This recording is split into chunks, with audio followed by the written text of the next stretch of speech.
Olha, eu quero falar sobre Rússia, que resolveu aumentar o tom contra a OTAN. Diz que a OTAN escalou uma guerra contra o país.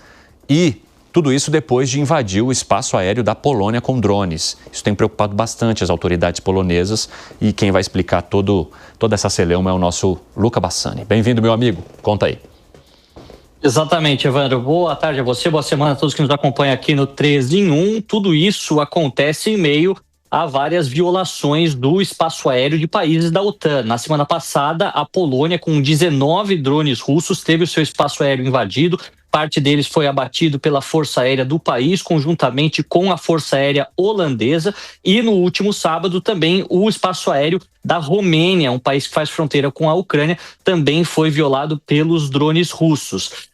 A OTAN ainda não decidiu como responderá, afinal a Polônia ativou o artigo 4 do Estatuto da OTAN, que prevê uma série de consultas entre os países membros para coordenar uma resposta. Por enquanto não há uma resposta militar decidida, provavelmente por não ter tido nenhum tipo de perda humana ou financeira significativa, eles deixarão elas por elas, mas a Rússia respondeu, dizendo que desde o começo da guerra dentro da Ucrânia, a OTAN tem suprido os ucranianos com armamentos, com inteligência, e que isso já configura lutar diretamente contra a Rússia e, portanto, seria legítimo violar o espaço aéreo do bloco. Essas declarações foram feitas pelo porta-voz do Kremlin, Dmitry Peskov, e reafirmadas pelo antigo presidente da Rússia, Dmitry Medvedev, que sempre utiliza suas redes sociais para também ser mais incisivo em relação ao Ocidente, ocupando esta posição que muitas vezes o presidente Putin ele não quer ocupar, exatamente para tentar deixar o diálogo, ou pelo menos o caminho para o diálogo, aberto. Ainda é muito incerto o caminho pelo qual a OTAN prosseguirá em relação a isso, mas o bloco inicialmente decidiu reforçar militarmente o seu flanco oriental, principalmente nos países que tiveram seu espaço aéreo violado e nos países bálticos, esses que estão mais próximos da Rússia e são considerados pelos analistas aqueles mais vulneráveis para um possível ataque ou até mesmo invasão de Moscou, uma vez que os objetivos de Putin estejam concluídos dentro da Ucrânia, ou seja, tudo muito longe de acontecer, a paz paralisada, nenhum tipo de conversa diplomática acontecendo, ao contrário do mês passado, que havia muita esperança para que se pudesse encontrar pelo menos um cessar-fogo ao médio prazo entre Rússia e Ucrânia. Muito obrigado pelas informações, Luca Bassani. Um ótimo trabalho para você. O Alangani, você acha que a Rússia está tocando um F da si porque já está numa briga contra a Ucrânia em relação à OTAN e à influência dos Estados Unidos naquela região? E como a Polônia e outros países que também estão naquela área, de alguma forma, fazem parte desse objeto de influência, ela resolveu... vamos lá, e depois a gente fala que foi a OTAN que está comprando briga conosco. Eu acho que é exatamente o contrário. Eu acho que essa história não faz o menor sentido.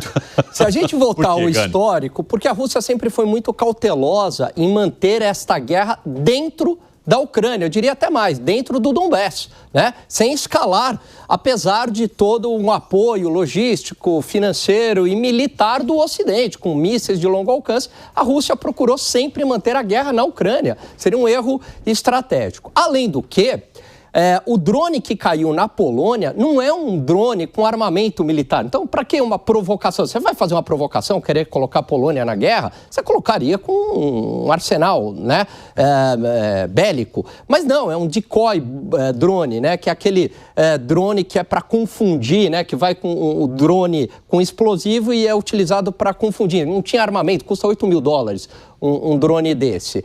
Além do que, o ministro das Relações de Defesa da Rússia chamou a Polônia para falar, olha, eu colaboro com as investigações. Eu não entendi o que aconteceu. De fato, o drone é nosso, o drone é russo, mas a gente não está entendendo. Vem cá, se você quer um ato de guerra, você quer uma provocação, você chama o ministro para sua casa para falar, olha, eu estou colaborando com as investigações. Isso não faz o menor sentido, Evandro. E aqui, baseado em fatos.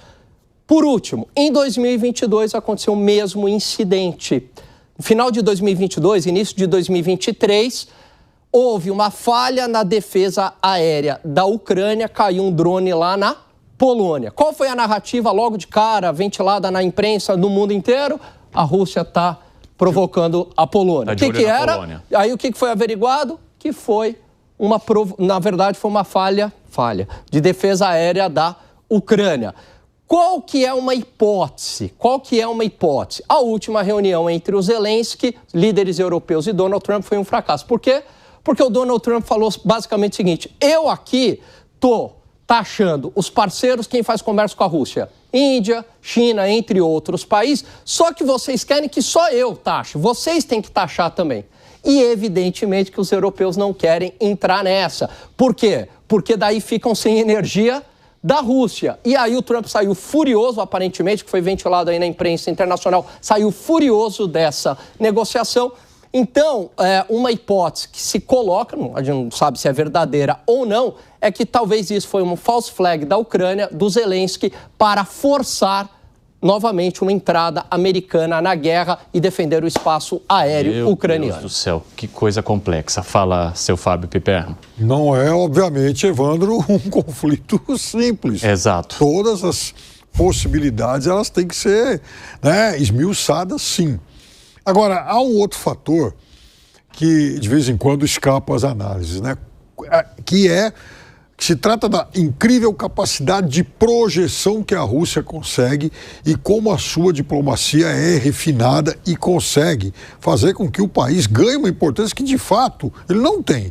Veja, a gente está falando de uma Rússia que tem mais ou menos perto de 30% da população da parte europeia da OTAN, tirando, obviamente, os Estados Unidos. Aliás, a população da Rússia não chega a ser metade da população americana.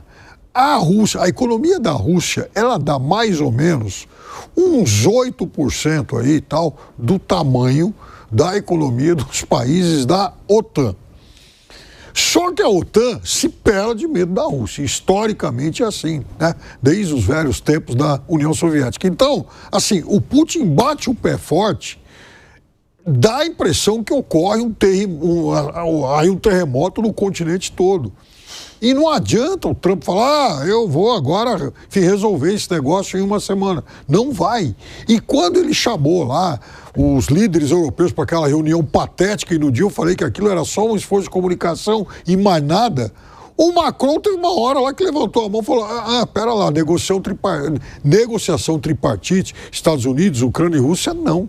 Negociação entre 4 partes. A Europa existe, a Europa está aqui. Então precisamos também construir uma nova ordem em relação disso, enfim, em relação a isso, até porque do final da guerra até agora são 80, se passaram 80 anos e só houve uma única guerra dentro do continente europeu, que foi a guerra de fragmentação da Iugoslávia nos anos 90. Mas não houve nenhum embate de um país contra o outro, tal. Ou seja, aqueles líderes políticos, eles encontraram uma boa solução. Líderes políticos, em sua maioria, moderados, inclusive. Agora, hoje, me parece que é necessário uma nova concertação.